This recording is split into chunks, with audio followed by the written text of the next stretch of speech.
وفضل زمانا على زمان كما فضل مكانا على مكان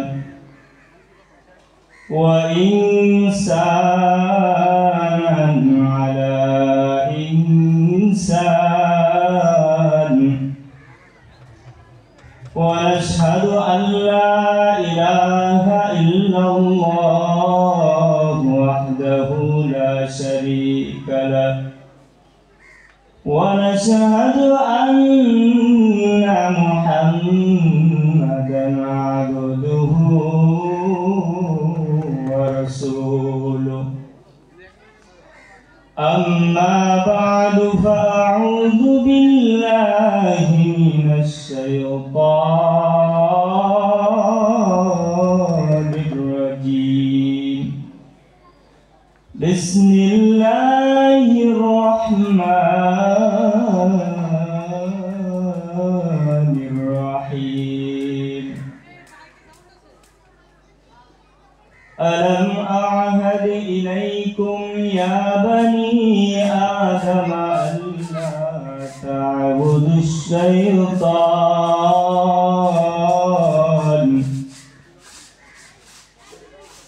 وقال الله تعالى وما أرسلناك إلا رحمة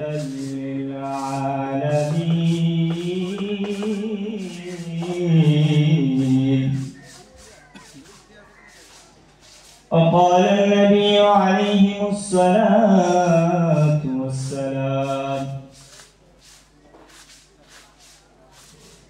لا يؤمن أحدكم حتى أكون أحب إليه من والده وولده والناس أجمعين وقال الشاعر تكبر में कलमा में नमाज़ों में अज़ान में तकबीर में कलमा में नमाज़ों में अज़ान में है नाम इलाही से मिला नाम मोहम्मद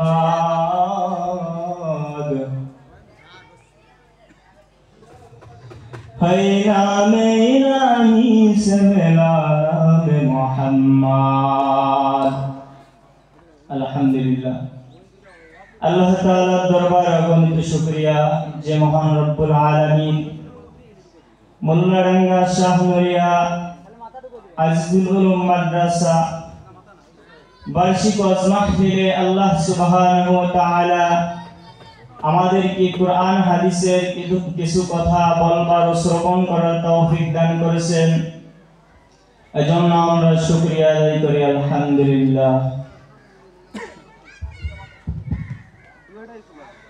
আল্লাহ তাআলা তিনার ওই সকল বান্দাদেরকেই পছন্দ করেন যে সকল বান্দারা হিদায়াত পাওয়ার জন্য চেষ্টা করে আল্লাহ তাআলা তাদেরকেই শুধুমাত্র হিদায়াত দান করেন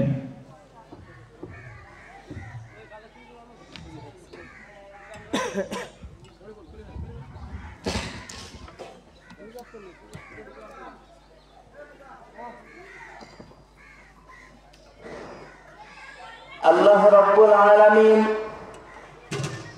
আমাদেরকে অত্যন্ত ভালোবেসে মহব্বত করে এই দিনে মাদারেস কুরআন হাদিসের মজমায় জান্নাতের বাগানে আসার তৌফিক দান করেছেন এটা আল্লাহ তাআলার খাস রহমত এজন্য শুধু আমরা আসতে পেরেছি এটা একটা জান্নাতের বাগান একটা দামি জায়গা আল্লাহ রাব্বুল আলামিন যেরকম জান্নাতের ভিতরে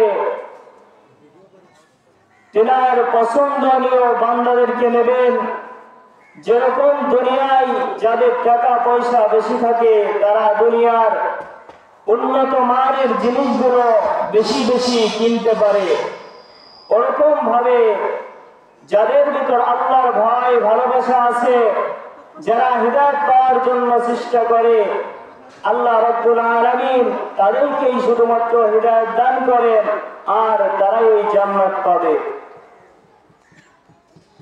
কুরআনুল কারীম থেকে একটা আয়াত তেলাওয়াত করেছি।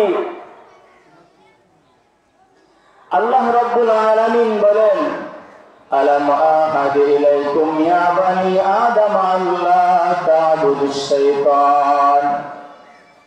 হে বনি আদম, তোমরা কি ওয়াদা করে যাওনি আমি আল্লাহর কাছ থেকে? আল্লাহ দুনিয়ায় যাওয়ার পরে আমরা শয়তানের ইবাদত করব না। হায় আল্লাহ, আমরা তোমার হুকুম মানব। আল্লাহ, আমরা শয়তানের ইবাদত করব না। ও মুসলমান ইমানদার আল্লাহর গোলাম, আজ দুনিয়ায় আসার পরে আল্লাহ রাব্বুল আলামিনের সঙ্গে আমরা ওয়াদা খিলাফ করতেছি। আল্লাহ তাআলার হুকুমকে আমরা পরিপূর্ণভাবে আদায় করতেছি না। রাসূলুল্লাহ সাল্লাল্লাহু আলাইহি ওয়াসাল্লামের ভালোবাসা আমাদের অন্তরে ঢুকাইতেছি না। কাল কিয়ামতের কঠিন ময়দানে মুহাম্মদ আরবি সাল্লাল্লাহু আলাইহি ওয়াসাল্লাম ব্যতীত আমাদের আর কেউ বন্ধু থাকবে না, সুপারিশকারী কেউ থাকবে না। ও মুসলমান ইমানদার আল্লাহর গোলাম, বন্ধু যদি পেতে চাও মুহাম্মদ আরবি সাল্লাল্লাহু আলাইহি ওয়াসাল্লামের ভালোবাসা অন্তরে ঢুকাইয়া দাও। মুহাম্মদ আরবি সাল্লাল্লাহু আলাইহি ওয়াসাল্লাম একটা জঙ্গলের পাশ দিয়ে হেঁটে যাইতেছিলেন। তিনার চক্ষু গেল একটা গাছের দিকে। তিনি তাকাইয়া দেখেন গাছের গোড়ায় একটা হরিণ বাঁধা রয়েছে। 3 দিন ধরে হরিণটা বাঁধা, হরিণের কোনো খাবার দাবার নাই। হরিণ বলে, ইয়া রাসূলুল্লাহ সাল্লাল্লাহু আলাইহি ওয়াসাল্লাম, আমাকে ছেড়ে দেন, আমার ছোট ছোট বাচ্চা রয়েছে, এই বাচ্চাগুলোকে আমি দুগ্ধ পান করিয়ে আবার ফিরে আসব। আল্লাহ নবী সাল্লাল্লাহু আলাইহি ওয়াসাল্লাম এই কথা শোনার পর ইহুদির বাড়ির সামনে চলে গেলেন। মুহাম্মদ আরবি সাল্লাল্লাহু আলাইহি ওয়াসাল্লাম ইহুদির বাড়ির সামনে গেলেন। যাওয়ার পরে ডাক দিলেন, ইহুদি বের হয়ে আসো। ইহুদি বের হয়ে আসলো। আসার পরে আল্লাহ নবী বললেন, ও ইহুদি, ওইখানে যে একটা হরিণ বাঁধা রয়েছে, হরিণটা কি তুমি বেঁধেছ? বলে, ইয়া রাসূলুল্লাহ, হরিণটা আমি বেঁধেছি। আল্লাহ নবী বলেন, হরিণটাকে তুমি ছেড়ে দাও। ইহুদি বলে, আপনার মাথা খারাপ হয়ে গেছে নাকি? আপনার নাম কি? তিনি বলেন, আমার নাম মুহাম্মাদুর রাসূলুল্লাহ সাল্লাল্লাহু আলাইহি ওয়াসাল্লাম।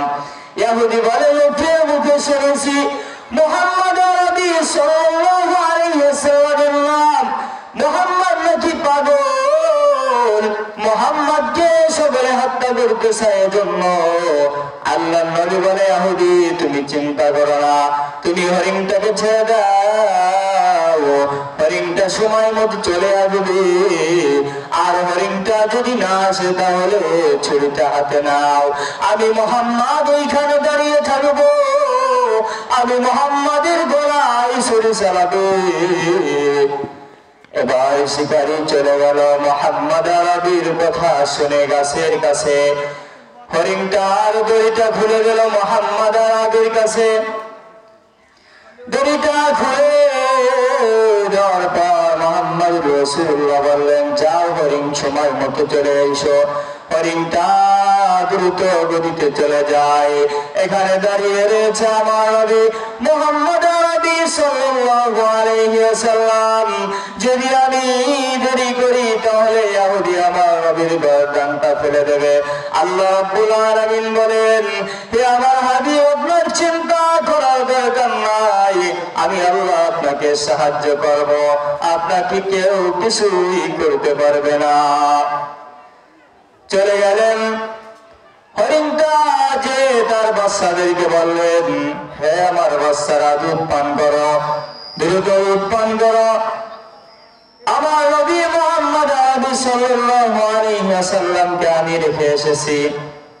হরিণের বাচ্চারা বলল যে আপনি আমার নবী মুহাম্মদ আরবিকে রেখে আমাদেরকে দুধ পান করাইতে এসেছেন, আমাদের সঙ্গে নিয়ে চলুন। আমার নবী দাঁড়িয়ে থাকবে আর আমরা দুধ পান করবো, এটা হতে পারে না। হরিণের বাচ্চারা চলে গেল মুহাম্মদ আরবি সাল্লাল্লাহু আলাইহি ওয়াসাল্লামকে দেখার জন্য।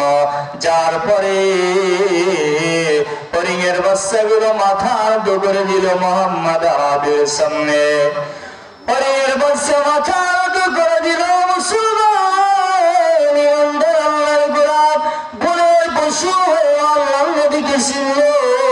তুমি আর আমি মানুষ হয়ে সৃষ্টির সেরা মাখলুকাত হয়ে আমার নবীকে চিনতে পারলাম না, নবীর ভালোবাসা অন্তরে ঢুকাইতে পারলাম না। ও মুসলমান ইমানদার আল্লাহর গোলাম, যখন এই অবস্থায় ইহুদি দেখলো, দেখার পরে ইহুদি বলল আমার আর কিছু দেখার প্রয়োজন নাই। ইয়া রাসূলুল্লাহ, ইয়া হাবিবাল্লাহ, আপনি আমাকে কালিমা পড়িয়ে মুসলমান বানিয়ে দেন।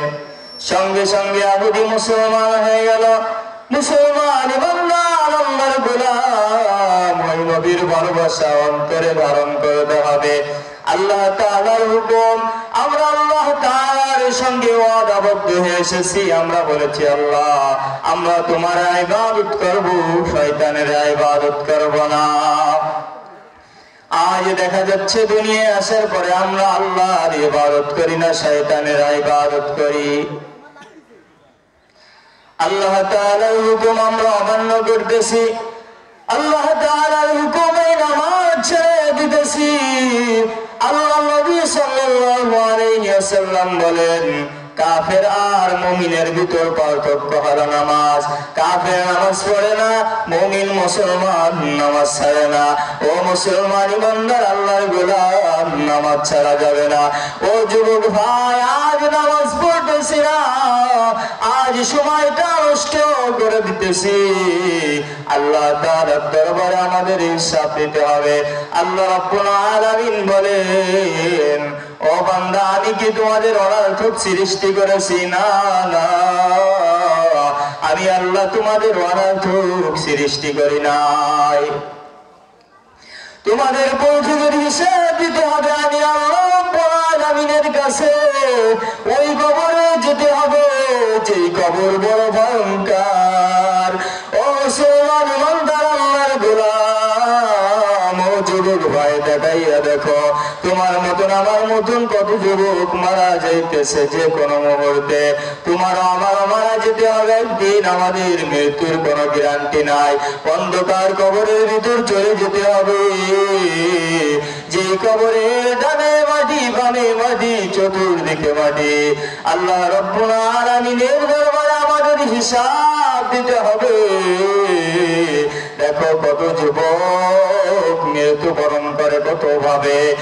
এই দুনিয়ার দেবে আল্লাহকে ভুলে যাও যুবক ভাই, তোমার মতো যুবক তাকায় দেখো, ইঞ্জিনিয়ার নামাজ ছাড়ে না, কত পুলিশের অফিসার আছে নামাজ ছাড়ে না, চাকরিজীবী আছে নামাজ ছাড়ে না। তুমি কেন নামাজ পড়তে পারবা না বলো যুবক? জাহান্নামের আগুন বড় ভয়ঙ্কর আগুন, যে আগুন সহ্য করা যাবে না। অন্ধকার কবরের ভিতর আমাদের যেতে হবে, যেই কবরে আল্লাহ ছাড়া কোনো বন্ধু থাকবে না। এজন্য মুসলমান ইমানদার আল্লাহর গোলাম, আল্লাহকে ভয় করো, আল্লাহর হুকুম মেনে অন্ধকার কবরে যাওয়ার চেষ্টা করো। এই দুনিয়ার পিছে দৌড়া দৌড়া ঈমানকে নষ্ট করো না, আল্লাহকে ভুলে যেও না। এই আল্লাহর বান্দা সারা জীবন প্রবাসে বাস করেছে, বাস করার পরে বাড়িতে এসেছে, আসার পর ঘর করেছে, বাড়ি করেছে। ওই যুবক করার পরে ঘরে যাবে আগে রাতে তার একটা টিনের ঘর আছে, ওই ঘরে সে তার সন্তান আদিদেরকে নিয়ে থাকতেছে। ওই রাতে তুফান শুরু হলো। তুফানের ভিতর ঝড়ে একটা গাছ এসে তারা যে সোজা রয়েছে ওই সোজাই ভেঙে পড়লো। পড়ার পরে তারা সব কয়জন শেষ হয়ে গেল। কিসের জন্য এত অহংকার, কিসের জন্য এত বাহাদুরি, কিসের জন্য এত সম্পদ কামাই বলো? কিছু আমরা অন্ধকার কবরে নিয়ে যেতে পারবো না। ওই অন্ধকার কবরে আমাদের খালি হাতে চলে যেতে হবে। আল্লাহর হুকুম ছেড়ে যদি আমরা দুনিয়া দুনিয়া নিয়ে দৌড়াই, তাহলে আমাদের দুনিয়াও ধ্বংস হবে, আখিরাতেও ধ্বংস হবে। চিন্তা করে দেখো না কবরে কি যাইবা না, চিন্তা করে দেখো না কবরে কি যাইবা না। ওই কবরে আল্লাহ ছাড়া বন্ধু কেহ থাকবে না, ওই কবরে আল্লাহ ছাড়া বন্ধু কেহ থাকবে না। চিন্তা করে দেখো না কবরে কি যাইবা না। ও মুসলমান বান্দার আল্লাহ গোলাম, আল্লাহ তাআলার ভয় অন্তরে ঢুকাইয়া নাও। এই দুনিয়ায় চিরদিন থাকব না আমরা। মুহাম্মদ আরবি সাল্লাল্লাহু আলাইহি ওয়াসাল্লামের ভালোবাসা অন্তরে ঢুকাইয়া নাও। আমার নবী মুহাম্মদ আরবি সাল্লাল্লাহু আলাইহি ওয়াসাল্লাম বলেন, লা ইউমিনু আহাদুকুম হাত্তা আকুনা হাব্বা ইলাইহি মিন ওয়ালিহি ওয়া ওয়ালাদিহি ওয়ান নাসি আজমাইন। তোমরা ততক্ষণ পর্যন্ত খাঁটি মুমিন মুসলমান হতে পারবে না যতক্ষণ পর্যন্ত তোমাদের ছেলে মেয়ে পিতা মাতা আত্মীয় স্বজন দুনিয়ার সব কিছু থেকে আমি নবীর ভালোবাসা বেশি না হবে, ততক্ষণ পর্যন্ত তোমরা খাঁটি মুমিন হতে পারবে না। আজ আমরা নবীর উম্মত দাবি করি, অথচ নবীর সুন্নাহকে আমরা ধারণ করি না। নবীর উম্মত যদি হতে হয় তাহলে নবীর সুন্নাহকে আমাদের জিন্দেগিতে লালন করতে হবে। এক আল্লাহর বান্দার একটা ঘটনা। একবার মক্কা শরীফে একজন আল্লাহর বান্দা মারা গেলেন। মারা যাওয়ার পরে সকলে মিলে চিন্তা করলো যে কিছু বছর আগে, কয়েক বছর আগে এক আল্লাহর বান্দা ইন্তেকাল করেছে, তার কবরে তার লাশটা নাই, হাড্ডি গুড্ডি হয়ে গেছে। ওইখানে আমরা কি করব? এই আল্লাহর বান্দাকে কবর দেব। ওই মক্কার ওই মুসলমানেরা চলে গেল তার কবরের পাশে। ওইখানে কবর দিয়ে আসিল একজন আলেমকে। ওই কবরের পাশে গিয়ে তারা কবর খোঁড়া শুরু করলো। কবর খুলতে খুলতে কবর যখন খোঁড়া হয়ে গেল, খোঁড়ার পরে দেখে কবরের ভিতরে একটা আশ্চর্য জিনিস রয়েছে, যে ইহুদিদের খ্রিস্টানদের পোশাকে পরিহিত একজন ব্যক্তি ওই কবরে রয়েছে। সবাই আশ্চর্যিত হয়ে গেল, কি ব্যাপার? এই কবরের ভিতরে একজন আলেমের লাশ ছিল, কিভাবে এখানে এই ইহুদিদের পোশাকে একজন ব্যক্তি রয়েছে? ওই কবরের ভিতরে তারা নেমে গেল। যাওয়ার পরে মুখের থেকে কাপড় সরালো। কাপড় সরানোর পরে দেখে কবরের ভিতরে একজন মহিলা, একজন মেয়ে মানুষ। সবাই আশ্চর্যান্বিত হয়ে গেল, কি ব্যাপার? যে এখানে আমরা একজন দিনদার হত্যাকারীর লাশ রেখেছি, আর নাকি এইখানে একজন খ্রিস্টানের লাশ এই কবরে এসেছে। সবাই অবাক হয়ে গেল। কিছুক্ষণের ভিতর ওই কবরের পাশে ইউরোপিয়ান একজন হাজি এসে উপস্থিত হয়ে গেল।